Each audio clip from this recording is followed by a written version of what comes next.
Japan, चीन, America और Europe के बाद लगातार जो जानकारियां सामने आ रही हैं वो कोरोना को लेकर डराने वाली है। उसे देखते हुए हमें भी सचेत होने की जरूरत है। तो क्या अब फिर मास्क लगाकर ही बाहर निकलने का वक्त आ गया है? तो क्या फिर हिंदुस्तान में लॉकडाउन लग सकता है? क्या फिर वर्क फ्रॉम होम जैसे हालात बनने वाले हैं? कोरोना के नए वेरिएंट ने सरकार की चिंताओं को बहुत ज्यादा बढ़ा दिया और इंडियन मेडिकल एसोसिएशन ने इसे लेकर एक नई अपील जारी की है।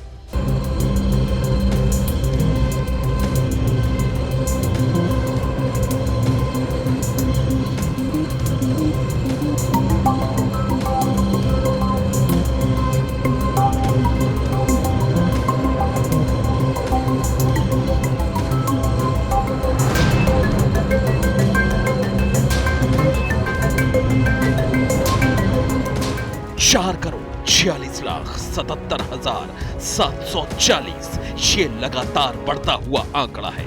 ये भारत में अब तक कोरोना से संक्रमित हुए कुल मरीजों की संख्या है। धीरे धीरे ही सही, लेकिन ये आंकड़ा लगातार आगे बढ़ रहा है। अब आज तक भारतवर्ष में कोरोना से हुई मौतों का आंकड़ा देखिए। सरकारी रिकॉर्ड कहता है कि कोरोना अब तक हिंदुस्तान में 5,30,681 लोगों की जान ले चुका है। राहत की बात यह है कि पिछले 24 घंटे में इस आंकड़े में सिर्फ एक का इजाफा हुआ है, यानी भारत में कोरोना से होने वाली मौतों का आंकड़ा बढ़ना अब तकरीबन थम गया है। और अब देखिए कोरोना से कवच यानी वैक्सीन का आंकड़ा।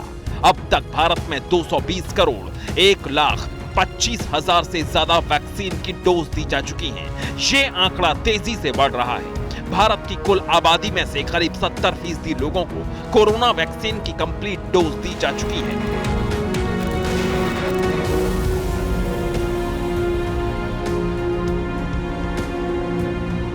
ये हिंदुस्तान के आंकड़े हैं जो अब तक यही बता रहे हैं कि कोरोना कंट्रोल में है। लेकिन चीन, जापान और यूरोप के कई देशों में कोरोना का वायरस जिस तरह बेकाबू हुआ है, उसने खतरे की घंटी बजा दी है। खबरें आ रही हैं कि इस चौथी लहर में चीन की आधी से ज्यादा आबादी को कोरोना हो सकता है। चीन में 80 करोड़ लोग कोरोना की चपेट में आ सकते हैं। यानी वक्त आ गया है कि अब हिंदुस्तान भी अलर्ट हो जाए। इसलिए देश की सबसे बड़ी पंचायत में मास्क लौट आया है। लंबे अरसे के बाद पीएम मोदी मास्क पहने दिखाई दिए। लोकसभा और राज्यसभा संसद के दोनों सदनों में मास्क लौट आया है। लोकसभा स्पीकर ओम बिरला मास्क पहनकर संसद पहुंचे। राज्यसभा के सभापति जगदीप धनखड़ भी मास्क में दिखाई दिए।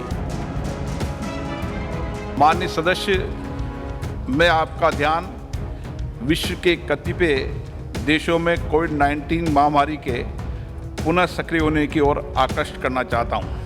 कोविड-19 के पिछले अनुभवों को देखते हुए हमें निरंतर सतर्कता और सावधानी रखने की आवश्यकता है।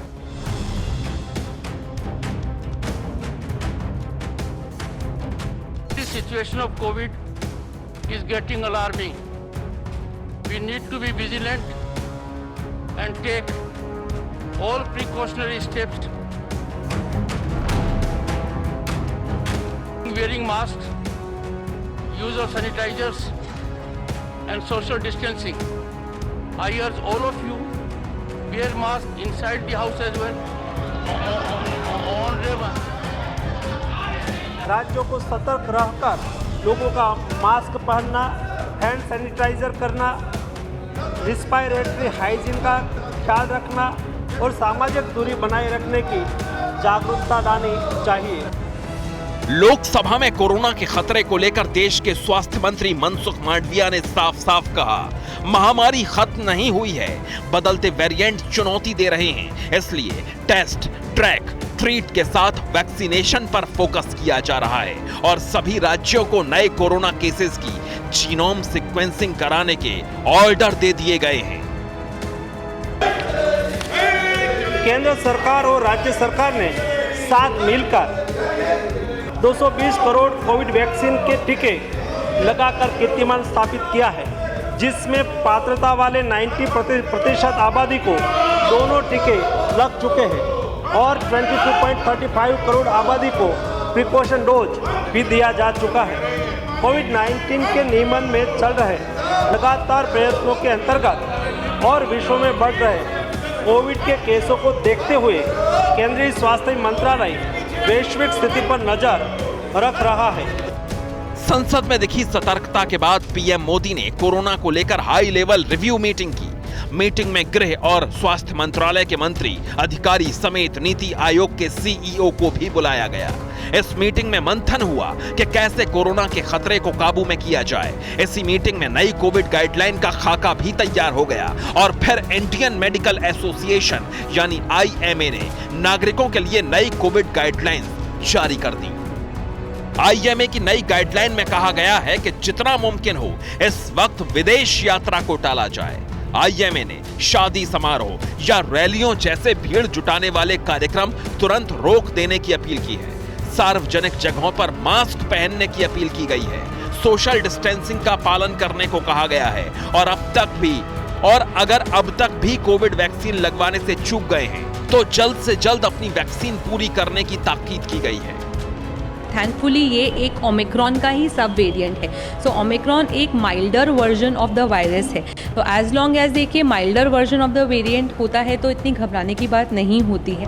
स्पेशली इंडिया में जो एक बेनिफिट है कि हाइब्रिड इम्यूनिटी है, क्योंकि इंडिया में वैक्सीनेशन बहुत ज़्यादा हो चुका है और वाइड स्प्रेड इन्फेक्शन होने की वजह से काफ़ी लोगों में हाइब्रिड इम्यूनिटी है। इसकी वजह से हमको लगता है कि इंडिया प्रोटेक्टेड रहेगा आने वाले समय में। बट कॉशियस होने में कोई हार्म नहीं है। बट फिर से मैं बोलूँगी कि पैनिक का ज़रूरत नहीं है, बट कॉशियस होके चलिए। हालांकि राहत की खबर यह है कि आईएमए ने यह भी साफ कर दिया है कि अब देश में लॉकडाउन जैसे हालात नहीं होंगे, क्योंकि भारतवर्ष के 95% लोगों को कम से कम एक टीका तो लग ही चुका है। इसलिए भारतीयों की इम्यूनिटी चीन के लोगों से ज्यादा मजबूत है। लेकिन फिर भी अलर्ट रहना होगा, क्योंकि देश में चिंता करने की 1-2 नहीं बल्कि 6 वजह हैं। पहली वजह यह है कि चीन में हालात बेकाबू हो गए हैं और भारत चीन का पड़ोसी देश है। दूसरी वजह कोरोना का सबसे संक्रामक BF7 वेरिएंट है, जिसने चीन में कहर ढा रखा है। तीसरी वजह है भारत में नए वेरिएंट के संक्रमण की एंट्री हो चुकी है। चौथी वजह भारत में मास्क को लेकर अब लापरवाही दिखाई दे रही है। पांचवी वजह चीन से डायरेक्ट फ्लाइट ना होने के बाद भी चीन से भारत आने वाले यात्री कोरोना का संक्रमण बढ़ा सकते हैं। और छठी वजह ये कि अभी तक 27% आबादी ने ही बूस्टर डोज ली है। ये खुराक लेना अब सभी के लिए कंपलसरी है, यानी अब तक 72 से 73% लोगों ने बूस्टर डोज नहीं ली है। खास करके वो व्यक्ति जो कि बुजुर्ग हैं, जिनको कि लंबी बीमारियां हैं, उनको जरूर बूस्टर डोज लेना चाहिए, क्योंकि बूस्टर डोज लेने से यदि आपको ये वेरिएंट BF7 भी हुआ या कोई नया वेरिएंट भी आया ओमिक्रॉन का, क्योंकि समय समय पर ये जो वायरस है अपना स्वरूप बदलता है और नए वेरिएंट आते हैं, तो यदि आपने बूस्टर डोज लिया तो डिजीज सीवियरिटी आपको बहुत हल्की रहेगी और वायरस बिना किसी दुष्प्रभाव के, बिना किसी कॉम्प्लिकेशन के निकल जाएगा। आपको भर्ती होने की आवश्यकता नहीं होगी, आपको आईसीयू बेड की आवश्यकता नहीं होगी, आपका ऑक्सीजन लेवल है वो नॉर्मल रहेगा। ये फायदा है बूस्टर डोज लेने का। सरकार अलर्ट है। कोरोना के नए वेरिएंट से लड़ने की बड़ी तैयारी की जा चुकी है, लेकिन ये ऐसी मुसीबत है जिसे सरकार अकेले दम पर दूर नहीं कर सकती। इसमें आम जनता को जागरूक होना होगा। दिल्ली कोरोना के वेरिएंट को लेकर कितनी गंभीर है, दिल्ली वासी से लेकर कितने सचेत हैं, अब ये देखिए। दिल्ली के IGI एयरपोर्ट पर इस वक्त मैं यहाँ पर मौजूद हूँ और यहाँ की तस्वीरें मैं आपको दिखाना चाहूँगा। मेरे पीछे आप देख सकते हैं यहाँ पर भारी भीड़ आपको दिखेगी, लेकिन लोग अपनी तरफ से स्वेच्छा से अगर कहें कि कोरोना नियमों का कितना पालन कर रहे हैं तो वो आपको नदारद दिखेगा।